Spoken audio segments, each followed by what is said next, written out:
aqui com um problema. A quem pedir permissão? De modo que eu vou dizer aos senhores que eu vou pedir permissão ao Marechal Castelo Branco, que ele lá de cima me ilumine. Me perguntaram aqui inicialmente se estávamos para comemorar o 31 de março, os 48 anos de 31 de março. Eu digo que nós estamos aqui para celebrar a democracia, que muito deve ao movimento de 31 de março e ao regime militar. No período antes de 1964, nos anos 60, a Guerra Fria agitava o mundo com os Estados Unidos e a União Soviética em disputa pela hegemonia global. Tinham visões distintas de como o Estado proporciona desenvolvimento, segurança e bem-estar à nação. A visão capitalista, liberal, democrática e aos valores cristãos nos Estados Unidos contrapunha-se o ideal socialista, centralista, totalitário e materialista ateu da União Soviética.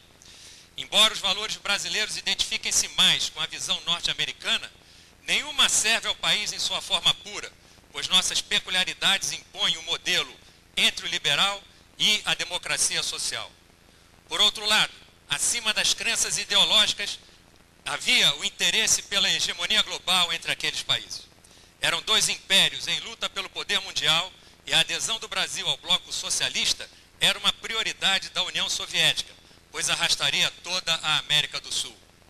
Em meados de 1963, o presidente João Goulart abandonou o plano econômico ortodoxo de Celso Furtado devido ao seu alto custo político e lançou um programa radical de reformas de base sem ter força política para aprová-lo no Congresso Nacional. Daí ter tentado implantar o estado de sítio em outubro de 1963.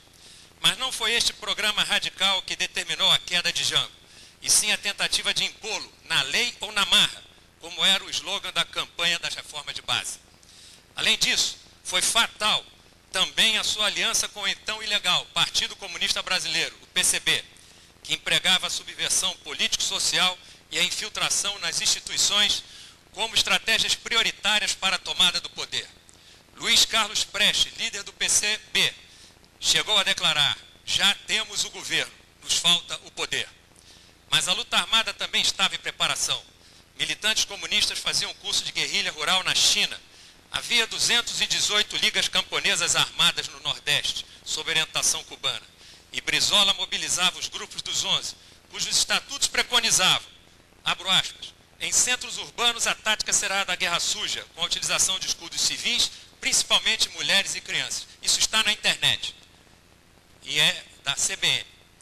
E, no caso de insucesso do movimento, determinava o julgamento sumário dos oponentes, dizendo: os reféns deverão ser sumária e imediatamente fuzilados.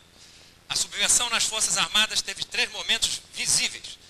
A revolta dos sargentos em 12 de setembro de 1963 em Brasília, o motim dos marinheiros em 25 de março de 1964 no Sindicato dos Metalúrgicos do Rio de Janeiro.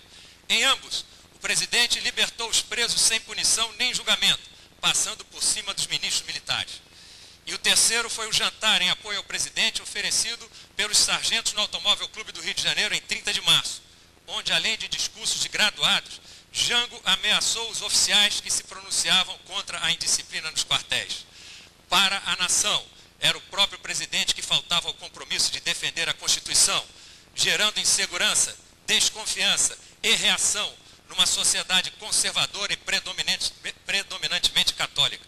Dessa forma, afastou a classe média, igreja, imprensa, a maioria dos políticos e os militares legalistas, que se uniram para corrigir o rumo imposto ao país, mesmo com o rompimento da ordem constitucional. A nação era imatura para a plenitude democrática e as instituições nacionais eram fracas para impor o equilíbrio e a harmonia dos poderes diante de crises políticas agudas. Foi o comício da Central do Brasil, de 13 de março de 1964, que marcou a escalada do golpe comum sindicalista e também a reação das forças democráticas, organizada, uma vez que até então era dispersa. Nesse comício, houve a ameaça ao Legislativo, inclusive com a dissolução do Legislativo, que foi proposta, e uma Constituinte. A quebra do direito de propriedade, a anarquia levada às ruas e aos quartéis para imobilizar as Forças Armadas pela quebra da hierarquia, disciplina e coesão. O movimento civil-militar de 31 de março foi apoiado pela população, como mostraram as gigantescas manifestações populares antes e após aquela data. Meus senhores, os jornais, o Globo, Jornal do Brasil, Correio da Manhã, Estado de São Paulo, Folha de São Paulo, atestam o rumo do golpe comunista em andamento. Manchete do Estado de São Paulo, 31 de março de 64, de manhã, Olímpio Mourão Filho desceu à tardinha, lá de Juiz de Fora. Abro aspas. Se a rebelião dos sargentos da aeronáutica fora suficiente para anular praticamente a eficiência da arma, a subversão da ordem na Marinha assumia dimensões de um verdadeiro desastre nacional. Folha de São Paulo, 31 de março de 1964, abro aspas. Deve-se reconhecer hoje que a Marinha, como força organizada, não existe mais. Vejam até onde chegou a indisciplina e a quebra de hierarquia e de coesão das Forças Armadas.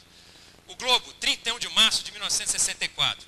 Seria loucura continuarem as forças democráticas desunidas e inoperantes, enquanto os inimigos do regime vão fazendo ruir tudo aquilo que os impede de atingir o poder.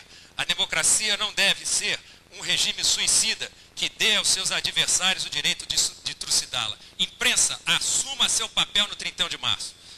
Jango, que tivera amplo apoio da nação para tomar a posse em 1961, não teve nenhuma reação das instituições, dos partidos ou do povo brasileiro em sua defesa em 1964. Ele perdera para o PCB, Brizola e os sindicatos as rédeas do movimento ao qual se aliara e quisera liderar de acordo com os seus propósitos. Em 2 de abril, o presidente do Congresso Nacional declarou vaga a presidência da República e investiu no cargo o presidente da Câmara de Deputados, o deputado Ranieri Mazzilli, interinamente. A Constituição determinava a eleição pelo Congresso Nacional em 30 dias, deu um novo presidente para completar o mandato de Jango. Assim foi feito pelo Congresso Nacional, institucionalizando o novo governo.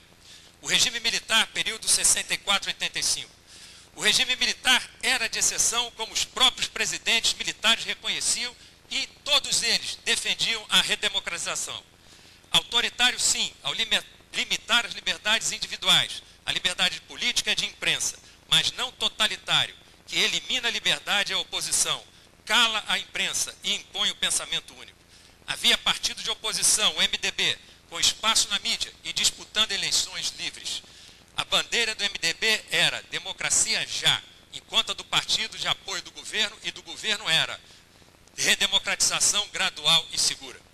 Havia músicas de protesto, como bem lembrou aqui o Heitor de Paola. Havia sim, ordem constitucional.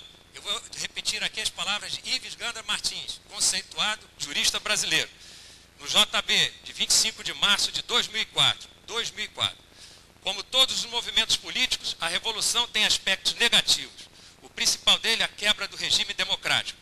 E aspectos positivos, como o crescimento da economia, o pleno emprego até 1980, o respeito ao direito do contribuinte e ao poder judiciário.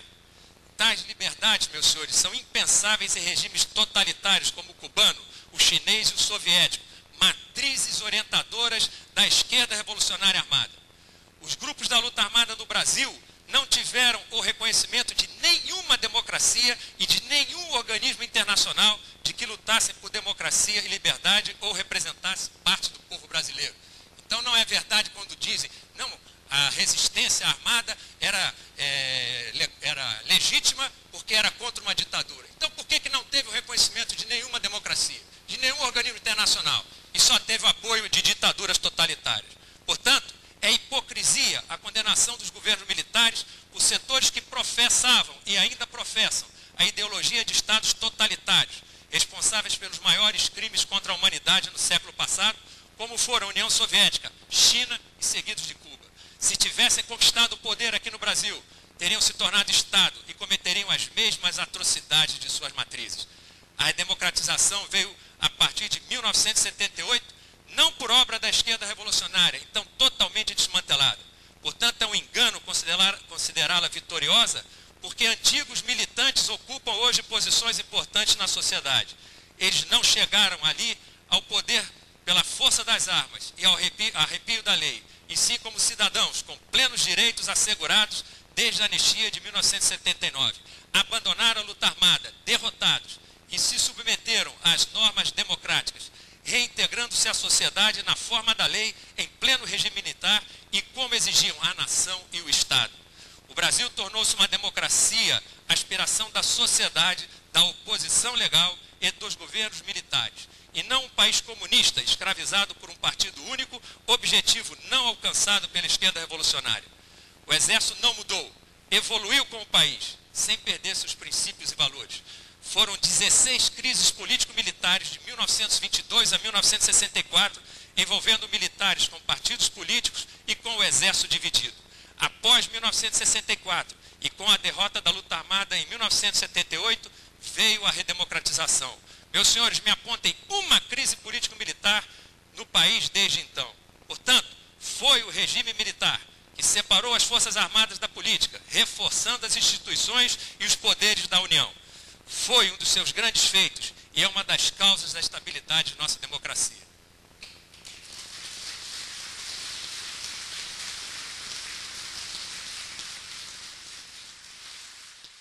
Parabéns, general. Excelente apresentação. E o senhor ainda nos salvou 5 minutos do tempo, portanto será o primeiro a responder as perguntas.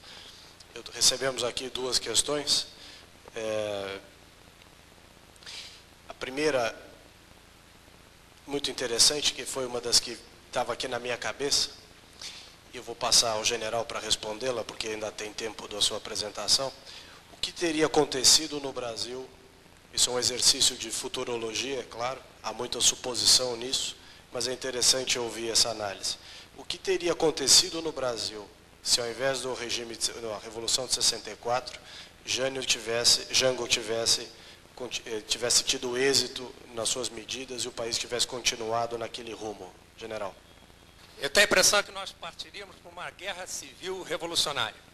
Se Jango e o PCB tivessem dado o golpe que estava em andamento, nós partiríamos para uma guerra civil revolucionária com um desfecho que nós dificilmente podemos concluir qual seria. Eu acho que eles não venceriam, porque o espírito brasileiro não é um espírito de servidão a ditaduras totalitárias. Embora seja um espírito pacífico, o brasileiro ama muito a liberdade. Então, essa guerra revolucionária, sim, ela poderia ter dado um resultado muito pesados, muito tristes, como é o caso, por exemplo, da Colômbia, que até hoje tem um movimento como é o das Farc, resultado como, por exemplo, do Peru, que não curou o mal na raiz, não neutralizou o Sendero Luminoso em sua raiz, deixou ali o germe, tá certo? E agora o Sendero Luminoso está voltando. Aqui no Brasil, a luta armada, ela foi cortada no seu início, praticamente quando estava em articulação. É difícil, é demorado acabar com uma luta armada. Levou-se 9 anos no Brasil. Eu tive uma experiência, fui observador militar da ONU em El Salvador. Um conflito que começou em 1980 e terminou no final daqueles anos 80, e que o resultado foi simplesmente o seguinte: num país do tamanho de Sergipe, com uma população de 7 milhões de habitantes, o resultado de 12 anos de conflito, que realmente foi uma guerra revolucionária, eles tinham 5 grupos da luta armada, e a União Soviética, para apoiá-los através de Cuba, exigiu que aqueles 5 grupos fizessem uma frente. Aqueles 5 grupos se uniram. E aqui no Brasil isso não aconteceu. Mas aqueles 5 grupos unidos, eles conduziram um conflito de mais de 10 anos, que resultou em 80 mil baixas, 400 mil deslocados de suas fazendas, de suas terras, 1,5 milhão de refugiados nos Estados Unidos. Então esse foi o resultado de um conflito que não foi o mal cortado na raiz. Imaginem isso num país do tamanho do Brasil. Então eu acho que se aquela aliança da esquerda tivesse prosseguido, nós teríamos um preço muito mais elevado. O preço aqui da luta armada, meus senhores, 400, em torno de 400 mortos de um lado, comparar com 80 mil num país muito menor que o Brasil. E vamos lembrar também que não foram só esses 400 que morreram, certo? Teve 120 do outro lado, do nosso lado, entre agentes do Estado e vítimas, vamos chamar assim, civis, que não estavam envolvidas diretamente no conflito. Esse foi o preço pago pelo Brasil, meus senhores. E isso só foi possível porque o mal foi cortado pela raiz. Há mais uma segunda pergunta, também ao general, que eu vou fazê-la, porque ainda está dentro do seu tempo. Só vou pedir que as nossas respostas se atenham a no máximo 3 minutos, para que haja uma maior quantidade de perguntas respondidas. A pergunta que vem de Paulo Dutra é: o senhor não acha que os militares deveriam interagir com a sociedade, tendo em vista que a única versão que se discute hoje na sociedade é a versão daqueles que estão hoje no poder? Eu quero complementar essa pergunta dizendo o seguinte: de fato, a sensação que fica pro lado, principalmente para os jovens, em que eu ainda tenho a ousadia de me incluir, é de que falta, digamos, um grupo de militares que deem um passo à frente e digam: olha, eu vou contar exatamente o que aconteceu. Mas é contar mesmo exatamente o que aconteceu. Sem medo de tocar em certos assuntos mais delicados. Falar de tudo. Falar dos SNI, falar de DOI-CODE, enfim. Falar da parte democrática, falar da parte institucional, das brigas dentro das Forças Armadas, das diversas correntes que então disputavam poder, a linha dura, a linha mais branda, enfim. Isso tudo são fatos históricos. E que o Exército, a Marinha e a Aeronáutica tem muito conhecimento que desmontaria a esmagadora maioria dos argumentos da outra parte, se isso fosse colocado de maneira bastante franca e objetiva.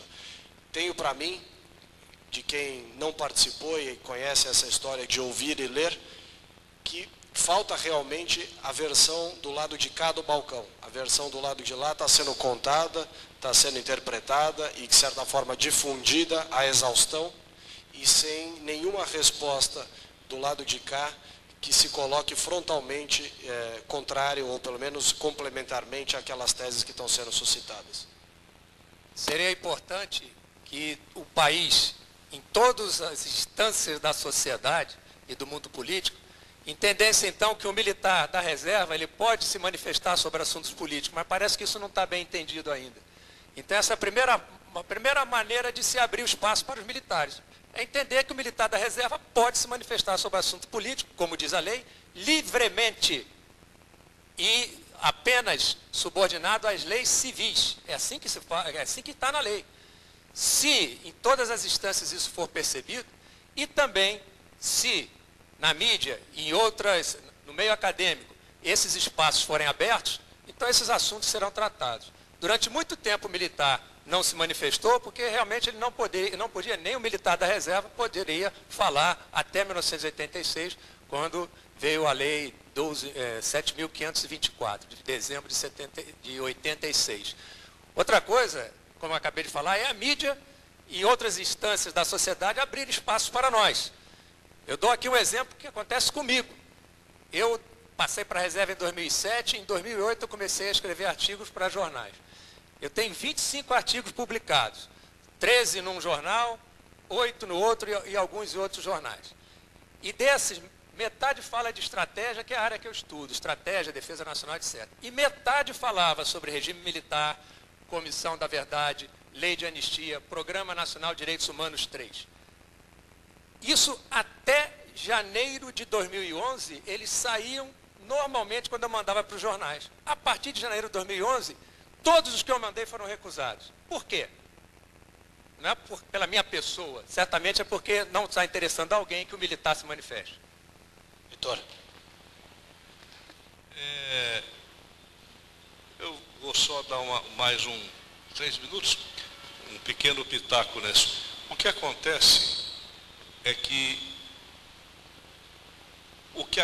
depois da entrega do poder aos civis, em 85, o trabalho revolucionário deixou de ter aquela característica violenta que tinha antes.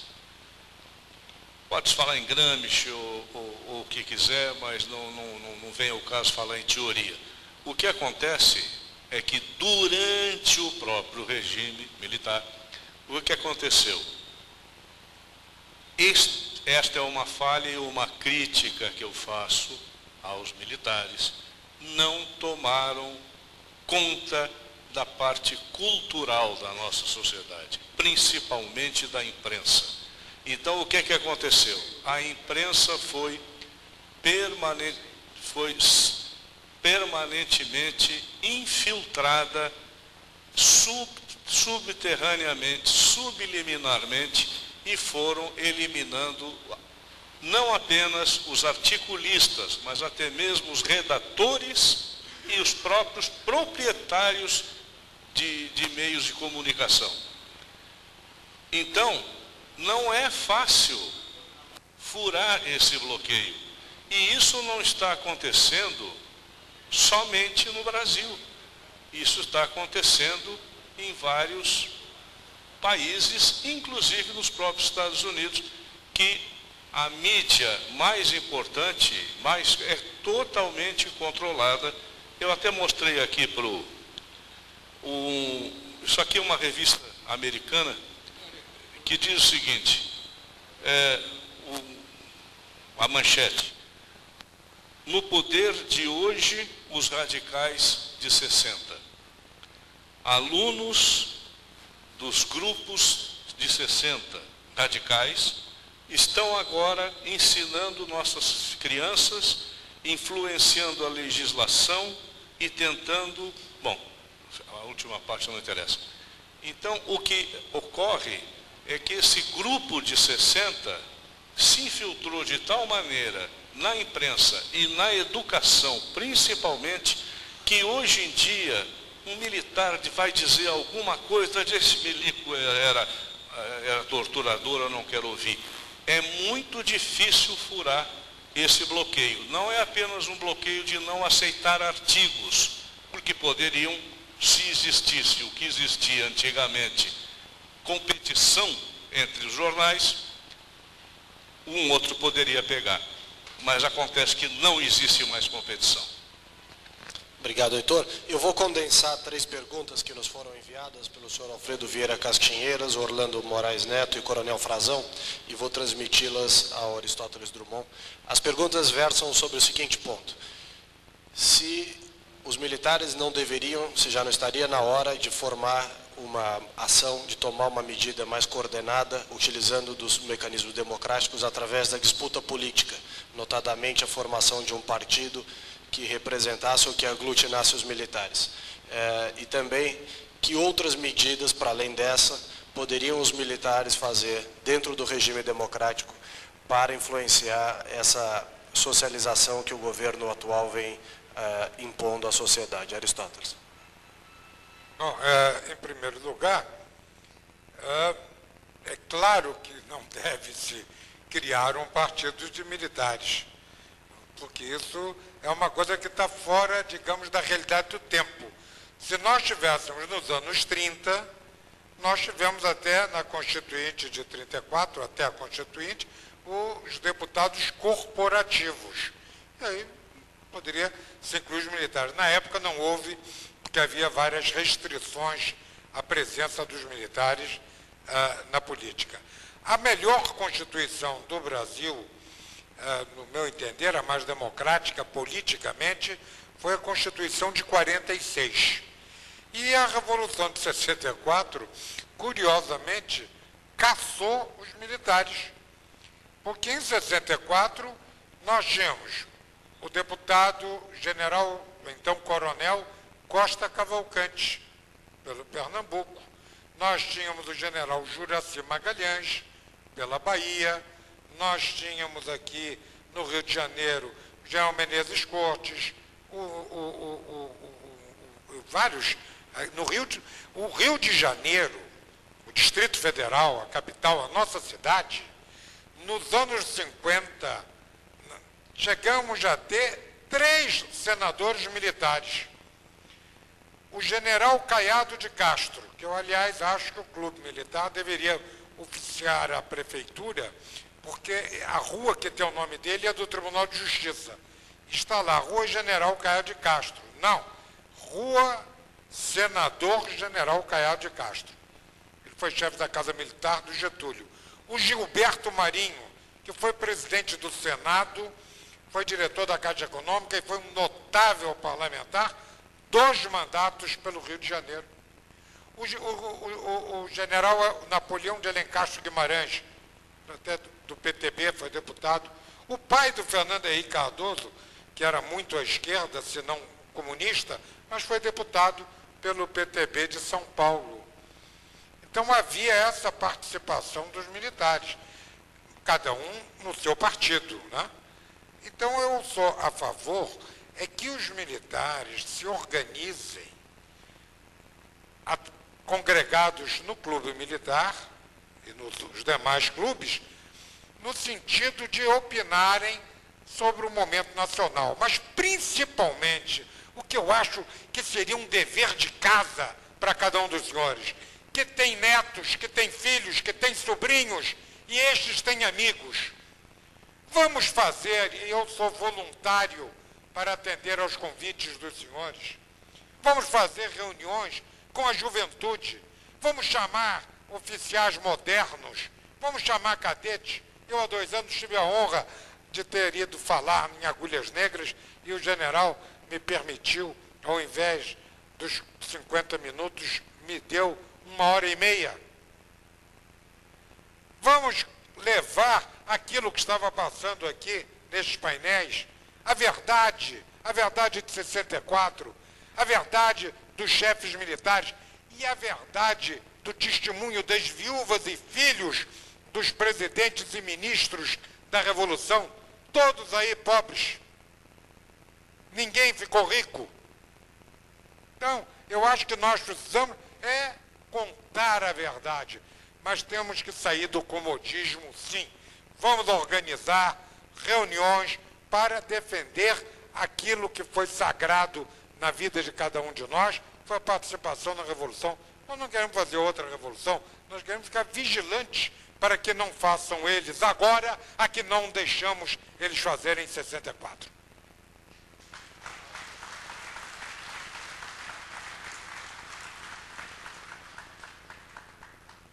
Eu queria dar um breve testemunho. Eu me lembro, no ano de 2010, eu tive a felicidade de vir a essa casa mais de uma vez.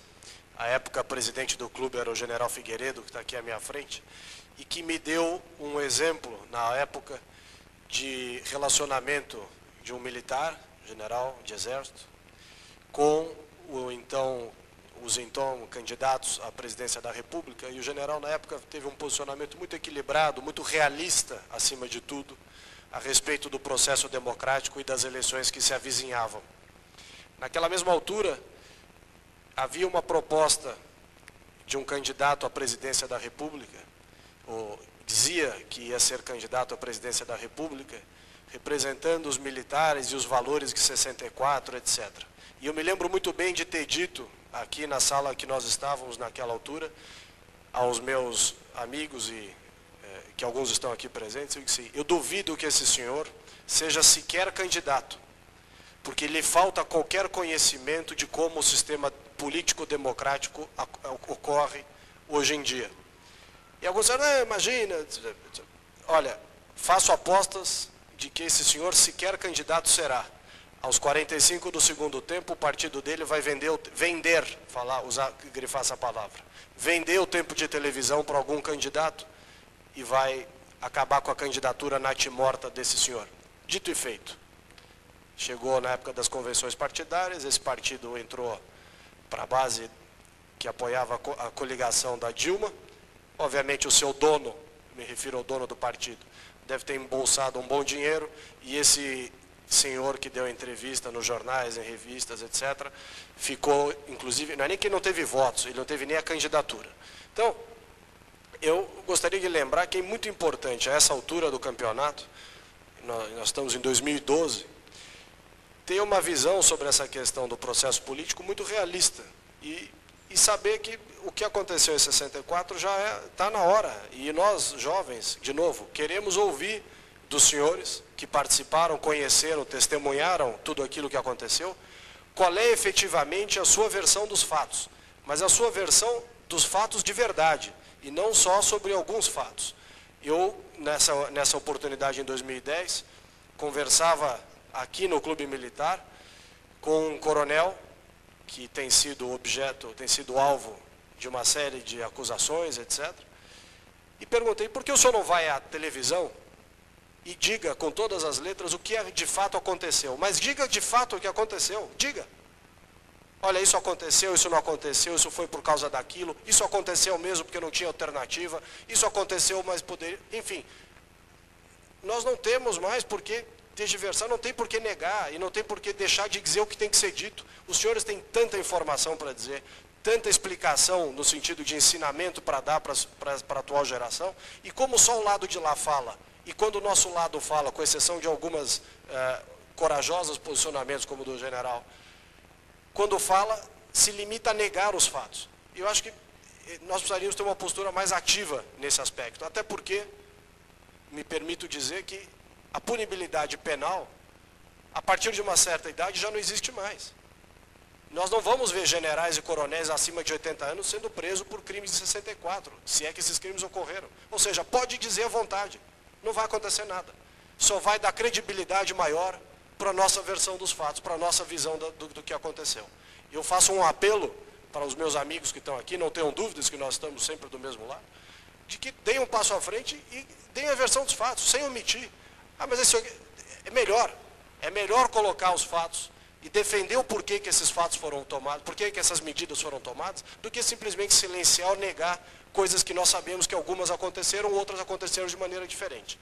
Eu vou ver se há novas perguntas da plateia, que no sistema aqui não consta mais nada. Há uma. João Ricardo Moderno. Antônio Paim, ex-líder comunista há muito tempo no campo democrático, revelou recentemente que, apesar de 64 não mais no campo, tinha acesso a informações vindas da União Soviética. Os líderes sindicais que apoiavam Jango eram todos organicamente ligados à União Soviética. Essa nova notícia altera tudo o que já disse sobre o assunto? Essa é a pergunta do João Moderno para todos os palestrantes aqui na mesa. Eu vou passar para o Heitor para que continue a sua apresentação e toque no tema e desenvolvendo, já que não há outras perguntas específicas, vamos desenvolvendo se a ligação do movimento com 64.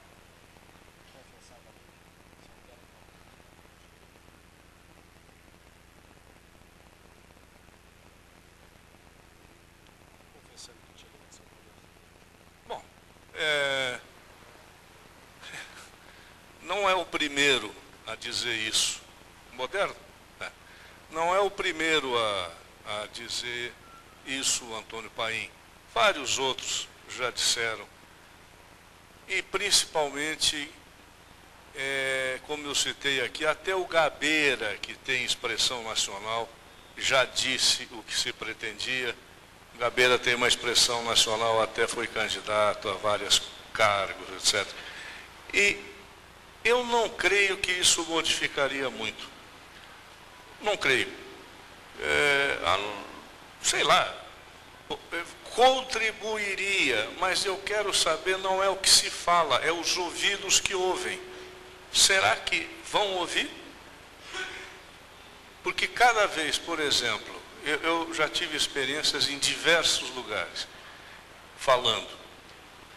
Em alguns, quando eu disse que o que se pretendia, que eu testemunhei isso, eu estava numa reunião, ainda em 65, com Duarte Pacheco, do Lago, muitos dos senhores devem conhecer, que era um dos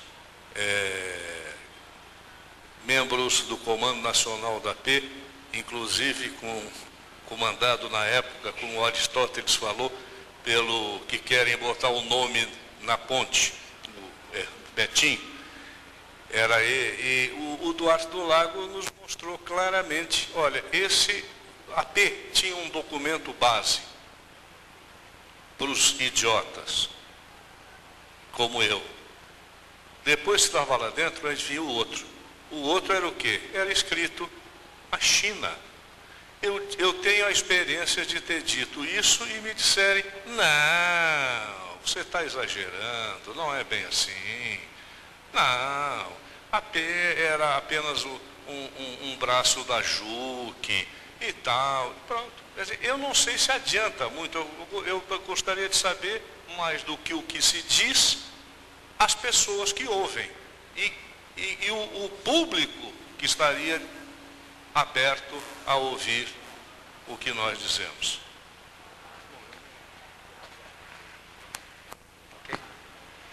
Meus senhores, isso nos remete a uma análise rápida de alguns aspectos da Lei da Comissão Nacional da Verdade. Um dos seus objetivos na lei é, abro aspas, promover o esclarecimento de torturas, mortes, desaparecimentos forçados e ocultação de cadáveres. Eu pergunto, por que não promover também o esclarecimento de atentados terroristas, sequestro de pessoas e aviões e justiçamentos, crimes típicos da luta armada, alguns até hoje não elucidados? Se não são objeto da lei, a comissão não precisaria investigá-los. Nem todos os ex-guerrilheiros são conhecidos ou cumpriram suas penas. Alguns nunca foram presos e muitos foram libertados em troca da vida de pessoas sequestradas. Se a intenção é revelar a verdade, a comissão terá que apresentar também quem planejou, não só quem executou, porque muitos desses nós conhecemos, mas quem planejou assassinatos, sequestros e atentados, e quem atuou na logística e em outros apoios, bem como os participantes dos tribunais de justiçamento, não os que justiçaram, mas os que condenaram nesses tribunais ilegais e ilegítimos. Todos devem ser expostos à nação, porque o que querem fazer é expor ex-agentes do Estado. Tenham ou não violado direitos humanos, eles vão ser expostos à execração pública. A lei reza ainda que as atividades da comissão não terão caráter jurisdicional ou persecutório. Porém, influentes setores e autoridades nacionais e estrangeiras pressionam publicamente pela punição de ex-agentes do Estado. Um ministro do STF reconheceu o direito das vítimas moverem ações civis indenizatórias contra ex-agentes do Estado à revelia da anistia. Portanto, aqueles agentes que comparecerem à comissão arriscarão produzir provas contra si próprios. É a insegurança jurídica decretada. O revanchismo investe num possível relatório maniqueísta da Comissão da Verdade. Em 2014, um STF totalmente, ou já bastante renovado, e na contínua pressão interna e internacional em reforço da campanha da revisão da lei de anistia. No entanto, meus senhores, a própria lei, num outro objetivo, diz o seguinte, objetivo da lei, reconstrução da história dos casos de graves violações de direitos humanos para se prestar assistência às vítimas de tais violações. Isso obriga a investigar e esclarecer também os crimes da luta armada. Suas vítimas precisarão conhecer os responsáveis por suas sequelas, para mover-lhes ações civis indenizatórias à revelia da anistia, conforme o parecer do ministro do STF. Ora, se o parecer serve para um, também tem que servir para outro. A justiça não pode ser parcial. O artigo 4º, inciso 3º da Lei da Comissão da Verdade diz que ela poderá convocar para entrevistas e testemunhos pessoas que possam guardar qualquer relação com os fatos e circunstâncias examinados. Eis então um dilema, meus senhores. A comissão vem 30 anos após os fatos, quando ex-militantes da luta armada estão em posições de importância no cenário internacional. Fica a pergunta, e se um deles tiver participado, direta ou indiretamente, portanto é corresponsável, de um crime com vítimas? Eu só queria complementar com uma coisa que é o seguinte. Eu acho essa expressão revanchismo errada. Não há tentativa de revanche. O que há, essa gente não pensa no passado, eles pensam no futuro. E como George Orwell bem dizia, quem comanda o passado comanda o futuro. Quem comanda o presente, comanda o passado. Então, quem comanda o presente são eles. Eles estão tentando mudar o passado para mudar o futuro. Então, a visão dessa gente não é revanche. Por isso eles afirmam, até uma maneira esquisita de dizer que expor alguém à execração pública não é persecutório. É o quê? É aplauso? Não é. Mas esta tem uma intenção não de revanche, mas de preparar o futuro, o presente e o futuro. E já estão conseguindo. Obrigado, Heitor. Eu vou passar a pergunta do Dr. João Faria para o Aristóteles Dumont, que vai na mesma linha do que acaba de falar o general, que é, se o Aristóteles acredita que essas pessoas que participaram da luta armada e que confessaram a sua participação, obviamente confessaram de uma forma mais romântica, né? Se eles viriam espontaneamente e teriam coragem de assumir perante a Comissão da Verdade quais foram os atos que efetivamente praticaram e quem estaria envolvido em cada um desses atos. Evidentemente que se a Comissão da Verdade fosse da verdade, o que não teria o menor sentido, porque nós somos do lado de cá, não estamos interessados a essa altura, nós estamos olhando o Brasil dos nossos filhos, dos nossos netos, nós estamos olhando para frente. Eu não estou interessado, acho que nenhum dos senhores estão interessados em hoje chegar e pedir à Comissão de Ética do Senado para mexer com o senador Aloysio, não sei das quantas, que era motorista do Marighella quando jogaram a bomba lá no Segundo Exército. Não tem sentido, ele está lá, é senador, o tempo passou, vai ver se arrependeu, parece que ele nem gosta de tocar nesse assunto. Então, este é o pensamento dominante, mas não é só aqui entre nós, não. No povo brasileiro, esta comissão, nós estamos discutindo aqui porque nós temos um envolvimento maior, como pessoas conscientes, como pessoas leais a 64, mas o povo, a opinião pública, os jovens, inclusive os que estão na política, os que estão nos jornais, não estão interessados nisso, acham tudo isso uma bobajada. Segundo lugar, isto vai cair no vazio, porque vão chamar lá, digamos que chamem 30 militares. Aí eu até tenho uma discordância com o meu querido amigo Ricardo Salles, porque a essa altura, se algum militar ainda lembrar, não, eu estava ali um dia, vi baterem num cara, ou não sei o quê, não é que ele deva mentir por mentir, mas qual é o contributo que ele vai trazer ao país de dizer isso? Ninguém vai dizer isso. Para chegar lá, o senhor estava, não vi nada, e vai ficar por isso mesmo. Não tem como. São decorridos 30, 40 anos desses episódios. Então, isso vai cair no esquecimento, não vão ter como. Claro que vão achar cavalos enterrados de Mato Grosso e vão dizer que é ossada, que foram transportados para lá. Isso vão fazer para alimentar a mídia, mas o assunto vai virar... Os senhores se lembram quando o Rio de Janeiro elegeu o Juruna deputado? Hoje em dia, o Juruna, quando acabou, coitado, mal, mas ninguém aguentava mais ouvir falar em índio, é a coisa mais chata do mundo, aquele cara repetindo, tem um radinho. Vai ser o caso desses da comissão. Eles vão ficar roucos e não vai ter eco na opinião pública. No início, muito barulho. Depois, não. Agora, porque nós temos a população. Mas para termos a população, nós temos a população pela sua índole. E nós precisamos ter a população pela sua consciência. E aí eu volto. Nós temos o dever de transmitirmos aos mais jovens aquilo que nós vivemos. Nós temos que pedir aos mais jovens que nós conhecemos para chamar os amigos para nos ouvir 10, 15 minutos para uma troca de ideia. Isso sim, tem que ser uma decisão nossa para esclarecermos as novas gerações. Mas quanto a isto empolgar o país, não vai empolgar o país, porque são os excessos.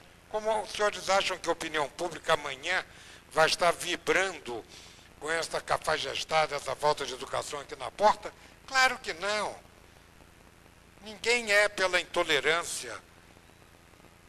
Então, é essa a minha opinião. Nós estamos dando muito valor ao assunto porque nós estamos, de uma certa forma, envolvidos nisso porque estão querendo macular um movimento sagrado da nacionalidade. Porque o que nós fizemos não foi uma revolução, não foi uma contra-revolução, não foi um golpe, não foi nada disso. Nós salvamos o Brasil.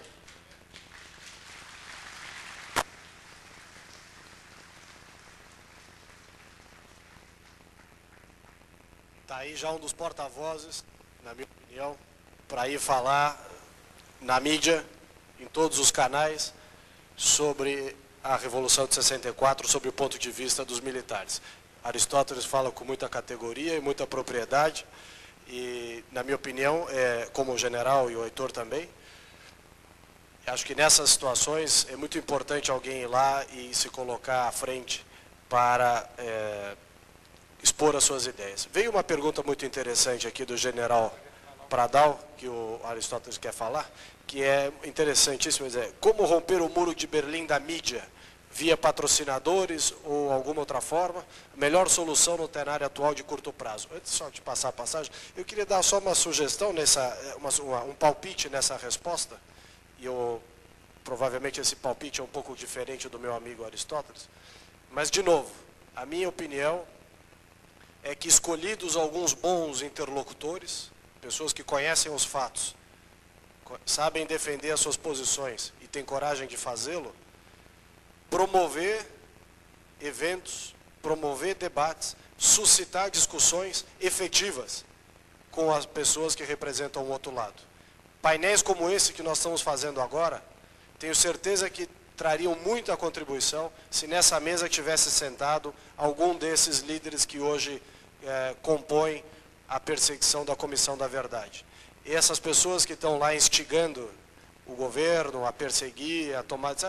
Vamos ver qual deles se dispõe a vir aqui sentar nessa mesa para discutir. Fazer um painel, meia hora, 40 minutos, uma hora que seja. Põe uma pessoa de um lado e uma pessoa do outro e um mediador isento. Vamos ver como é que esse debate se coloca. Acho que dessa forma, gerando discussões interessantes e verdadeiras, nós vamos furar o bloqueio da mídia. Aristóteles. Que eu estou vendo essa pergunta aqui, é extremamente oportuna, porque vem numa realidade que eu estou vivendo nesse momento. Os senhores sabem que eu tive 8 anos um programa na Rede Vida de televisão, defendendo sempre estas posições. E, no entanto, perdi o programa há 1 mês e meio. Perdi o programa porque me foi pedido patrocinadores. E hoje nós não temos os empresários com a consciência cívica que tínhamos em 64. Eu, inclusive, no meu livro do Conservador Integral, eu conto que na minha ida a São Paulo para a manifestação, a passeata do dia 19 de março, quem me mandou um dinheiro para alugar aqui 3 ônibus e levar os companheiros do movimento estudantil foi o doutor Paulo Suplicy, que era um grande corretor em São Paulo, por acaso pai do senador Eduardo Suplicy. Então havia quem financiasse. Hoje, os anunciantes preferem anunciar. Eu não vou até dizer o nome, mas eu recebo uma revista profundamente de esquerda, que circula aí no meio intelectual e tal. Este último número, então, é um negócio de tanta pregação ideológica, e fico chocado de ver, abro a primeira página, é um anúncio em página dupla de um banco, gente. Viro a outra página, daí tem uma companhia de seguros. Quer dizer, é uma coisa curiosa. Então, é muito difícil. Eu tenho 48 anos de jornalismo, escrevo em 11 jornais, no Rio de Janeiro em 2, no Dia, às quintas-feiras, e no Jornal do Brasil Eletrônico, tenho um programa na Rádio Catedral e tinha na Rede Vida, com muita dificuldade, muito esforço pessoal. O General Figueiredo é testemunha disso, mas nunca tive nenhum patrocínio e nenhuma ajuda, manifestação de interesse de alguém que fosse do nosso lado. Aristóteles, eu queria contar um outro fato interessante, que o general Oliveira Souza e o coronel Balbi conhecem. Em 2010, eu fui candidato a deputado estadual em São Paulo, pelo Democratas. E o meu slogan de campanha, e que saiu na Veja, no Jornal Estado de São Paulo, na Folha, em anúncios pagos pela minha candidatura, o anúncio tinha como slogan a seguinte frase: chega de PT. E aí dizia, Ricardo Salles, o único candidato liberal, conservador, de direita, blá, blá, blá, blá, blá, enfim. Bom, com esta posição claramente de liberalismo, de direita, etc., eu fui pedir ajuda ao nosso clube militar em São Paulo. Fui lá, acompanhado por 3 coronéis, que são meus amigos, me conhecem, sabem que eu sou uma pessoa relativamente inteligente, honesta, enfim. E eu ouvi, ninguém me contou, ouvi de um senhor, eu não vou dizer quem é por uma questão de elegância, dizendo: nós não vamos te ajudar, porque tanto faz ter um deputado a mais ou um a menos que possa defender as nossas teses, e além disso, para nós é melhor que ganhe a Dilma do que o Serra. Eu disse: bom, eu lamento muito essa posição, e acho ela, além de covarde, equivocada. Acho que essas posições, meus senhores, não ajudam. Nós precisamos nos posicionar, e nos posicionar dispostos a levar trombada do outro lado. Os senhores fizeram um trabalho maravilhoso a vida inteira. Tem coisas maravilhosas para mostrar. Alguém precisa dar um passo à frente e dizer: eu vou falar, eu vou mostrar. Eu não posso fazer isso. Eu não vivi 64 nem o regime militar. Eu nasci em 75. O máximo que eu me lembro é de ir criança nos desfiles militares 7 de setembro, que eu gostava muito de assistir. Peguei o finalzinho, já consciente, do regime da presidência do general Figueiredo. Ou seja, não serei eu, obviamente, que vou fazer isso. Até poderia fazê-lo. Não tenho medo nenhum de fazer. Como os senhores estão vendo, eu falo realmente o que eu acho que tem que falar.